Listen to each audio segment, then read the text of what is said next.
Esto es lo que me pasó por jugar a la ouija solo. El frío que se instaló en mis huesos aquella noche, un frío que nada ha podido disipar, es un recordatorio constante de mi arrogancia y mi curiosidad profana. El hedor sutil a azufre que a veces percibo en el aire, incluso años después, me estremece hasta la médula. Siempre me he vanagloriado de mi escepticismo, de mi necesidad de pruebas empíricas para aceptar cualquier afirmación, especialmente aquellas que rozan lo paranormal. Las historias de fantasmas, demonios y presencias invisibles siempre me habían parecido cuentos para asustar niños, meras construcciones de mentes ansiosas por encontrar misterio en lo mundano. Mis amigos, ávidos narradores de encuentros con lo inexplicable, solían compartir anécdotas escalofriantes sobre sus supuestas comunicaciones a través de la ouija, pero yo siempre mantenía una sonrisa condescendiente, atribuyéndolo todo a la sugestión colectiva, a la histeria grupal y a la facilidad con la que la mente puede jugarnos malas pasadas. Por eso, quizás impulsado por una mezcla de aburrimiento y un desdeñoso deseo de demostrar lo infundadas que eran sus creencias, una noche de insomnio particularmente tediosa. Mientras exploraba el laberíntico y polvoriento ático de mi vieja casa familiar, una estructura centenaria con incontables crujidos nocturnos, corrientes de aire inexplicables y sombras danzantes proyectadas por la luna traviesa, encontré una tabla de ouija olvidada, relegada bajo montones de trastos y cubierta por un sudario de telarañas y polvo del tiempo. La madera oscura parecía absorber la poca luz que se filtraba por la ventana, y las letras y símbolos grabados en su superficie evocaban una sensación de antigüedad inquietante. Quizás fue la osadía de mi escepticismo, quizás un estúpido anhelo de confrontar lo desconocido en mis propios términos, lo que me llevó a tomar la fatídica decisión de desafiar todas las advertencias que había escuchado y jugar solo, pasada la medianoche, en la soledad opresiva del ático. Coloqué la tabla cuidadosamente sobre la mugrienta superficie de una vieja mesa de madera en el centro del ático. El único faro en la oscuridad era el tembloroso haz de una lámpara de escritorio de cuello flexible, cuya luz amarillenta proyectaba sombras grotescas y danzantes en las paredes inclinadas, transformando objetos familiares en siluetas amenazantes. Con un escalofrío que intenté atribuir más a la excitación que al miedo, coloqué la yema de mis dedos sobre el frío y liso puntero de madera. Al principio, la inmovilidad era absoluta. El silencio del ático, habitualmente interrumpido por los gemidos de la casa vieja, esa noche parecía contener la respiración, solo perforado por el lejano y melancólico ulular de un búho perdido en la oscuridad del bosque circundante. ¿Hay alguien aquí?, pregunté en voz alta, la pregunta sonando ridícula incluso para mis propios oídos, sintiéndome como un completo imbécil hablando a la nada. Esperé varios minutos, el silencio pesado e inmutable, pero el puntero permaneció tan inerte como la propia mesa. Justo cuando una punzada de vergüenza comenzaba a invadirme y estaba a punto de declarar mi experimento fallido y guardar la tabla, sentí una vibración sutil bajo mis dedos, un temblor casi imperceptible, pero innegablemente presente. Lentamente, con una deliberación escalofriante, el puntero comenzó a moverse, deslizándose torpemente sobre la superficie pulida de la tabla, trazando un camino incierto hasta detenerse vacilante sobre la letra S. Luego, una pausa prolongada, un silencio cargado de una tensión invisible, durante la cual una corriente de aire gélido recorrió el ático, levantando una fina nube de polvo a mi alrededor a pesar de que las ventanas permanecían herméticamente cerradas. Después, con una lentitud que pareció una eternidad, el puntero se dirigió a la I. Mi corazón comenzó a latir con una fuerza inusitada en mi pecho, un presentimiento helado, primario y visceral, comenzaba a apoderarse de mi mente escéptica. ¿Quién eres?, pregunté de nuevo, mi voz ahora teñida de una vacilación que luchaba por ocultar, aunque mis manos sobre el puntero temblaban ligeramente. El puntero se movió de nuevo, deletreando con una parsimonia escalofriante, SOY. ANTIGUO. Una sensación extraña comenzó a invadirme, una mezcla nauseabunda de incredulidad tambaleante y una punzada de algo mucho más oscuro, algo que se sentía intrínsecamente malévolo, como una presencia fría y observadora que había despertado de un largo letargo.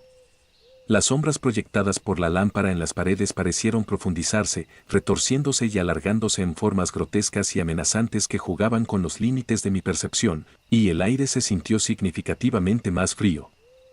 Un descenso abrupto de temperatura que no podía explicarse por las condiciones exteriores. Pregunté más, tratando de aferrarme a una lógica que se desmoronaba rápidamente, buscando desesperadamente alguna explicación racional, alguna prueba de que todo era un elaborado truco de mi mente cansada, pero las respuestas se volvieron más fragmentadas, más erráticas, más inquietantes. Palabras sueltas que carecían de contexto, letras sin sentido que parecían temblar bajo mis dedos ahora tensos y fríos, y luego, una respuesta que se grabó a fuego en mi memoria, helando la sangre hasta la médula, QIRE. T. En ese instante preciso, la tenue luz de la lámpara parpadeó violentamente varias veces, como si una fuerza invisible jugueteara con su energía, y finalmente se apagó, sumiéndome en una oscuridad casi absoluta, solo rota por la pálida y espectral luz de la luna que se filtraba a través del cristal empolvado de la ventana, iluminando débilmente la tabla y el puntero que ahora sentía pegado a mis dedos.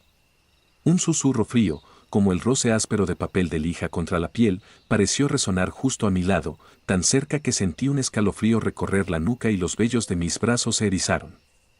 El familiar olor a polvo viejo y madera carcomida del ático fue súbitamente reemplazado por un hedor sutil pero profundamente nauseabundo, una mezcla repulsiva de dulzura enfermiza y la inconfundible pestilencia de la putrefacción. Entonces, justo detrás de mí, en la oscuridad impenetrable, escuché un crujido que no era el gemido habitual de la vieja casa. El crujido no provenía de la madera centenaria que componía la estructura de la casa. Fue un sonido inequívocamente orgánico, húmedo y cartilaginoso, como si algo grande y pesado se hubiera movido en la oscuridad, arrastrando o flexionando extremidades cubiertas de una sustancia viscosa. El puntero bajo mis dedos comenzó a vibrar con una violencia incontrolable, deslizándose erráticamente sobre la tabla, deletreando combinaciones de letras sin sentido a una velocidad vertiginosa, como si una fuerza invisible los zarandeara con furia. Sentí una presión helada en el aire que se intensificaba a cada segundo, una opresión invisible que me dificultaba respirar, como si una presencia oscura y tangible se hubiera acercado sigilosamente, invadiendo mi espacio personal.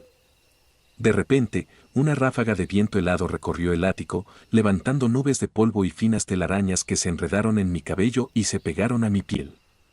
La pálida luz de la luna que entraba por la ventana se oscureció momentáneamente, como si una sombra alta y grotesca se hubiera interpuesto entre la luna y la ventana, bloqueando su luz espectral.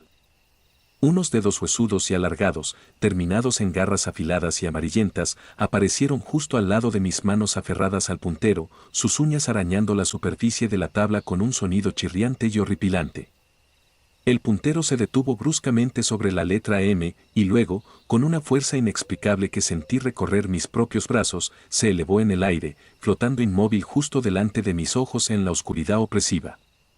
Un aliento fétido, cargado del nauseabundo olor a descomposición que había notado antes, me golpeó directamente en la cara, haciéndome arcadas.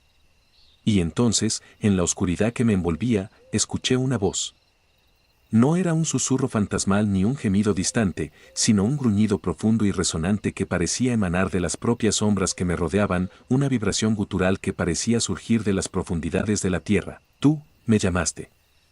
El puntero flotante comenzó a descender lentamente, como si estuviera siendo guiado por una fuerza invisible e inexorable, hasta detenerse con una precisión escalofriante apuntando directamente a mi pecho, justo sobre el latido acelerado de mi corazón. El gruñido profundo se intensificó, transformándose en una risa áspera y burlona que parecía vibrar en los propios huesos del ático, llenando el aire con una malevolencia palpable y una sensación de triunfo oscuro. La sombra deforme en la ventana pareció estirarse y alargarse aún más, extendiéndose hacia mí como una garra espectral y hambrienta que buscaba apresarme. Aterrorizado hasta la médula, con la garganta seca y el corazón latiendo salvajemente, intenté desesperadamente apartar las manos de la tabla maldita, pero estaban inexplicablemente pegadas a ella, como si una fuerza invisible la sujetara con una firmeza inhumana, impidiéndome escapar de la creciente pesadilla. La voz volvió a resonar en la oscuridad, ahora más clara, más definida, y para mi horror más profundo y paralizante, era mi propia voz, pero retorcida, distorsionada y llena de una maldad antigua y desconocida que heló mi sangre hasta la última gota. Siempre estuviste solo, ¿verdad? Susurró con mi propio tono, pero con una cadencia fría, calculadora y llena de una burla escalofriante. Siempre quisiste compañía, ahora la tienes, para siempre. El puntero finalmente tocó mi pecho, justo en el centro, sobre el lugar donde sentía latir mi corazón con desesperación. En ese instante, una punzada de frío intenso, un frío que no era de este mundo, se extendió como un veneno helado por todo mi cuerpo, como si una astilla de hielo cósmico se hubiera clavado en mi interior, dejando tras de sí un vacío gélido y una sensación de pérdida irreparable. La sombra grotesca en la ventana se desvaneció tan súbitamente como apareció, y la risa burlona cesó, dejando tras de sí un silencio opresivo, cargado de una presencia invisible y ominosa que aún sentía acechando a mi alrededor. La lámpara de escritorio parpadeó una última vez, vacilando como una vela a punto de extinguirse, y luego volvió a encenderse, proyectando una luz débil y temblorosa sobre el ático polvoriento, revelando la tabla de ouija inmóvil sobre la mesa. Yo estaba solo de nuevo, aparentemente a salvo en la tenue luz. Pero la sensación de frío punzante en mi pecho, esa no se había ido. Y desde esa noche fatídica, cada vez que me miro al espejo, por una fracción de segundo, juro vislumbrar un brillo oscuro y ajeno danzando en mis propios ojos, una sombra sutil que parece observarme con una malicia silenciosa y posesiva, recordándome en cada reflejo que, aunque la sesión terminó, algo se quedó conmigo, algo antiguo y hambriento que ahora reside en mi interior.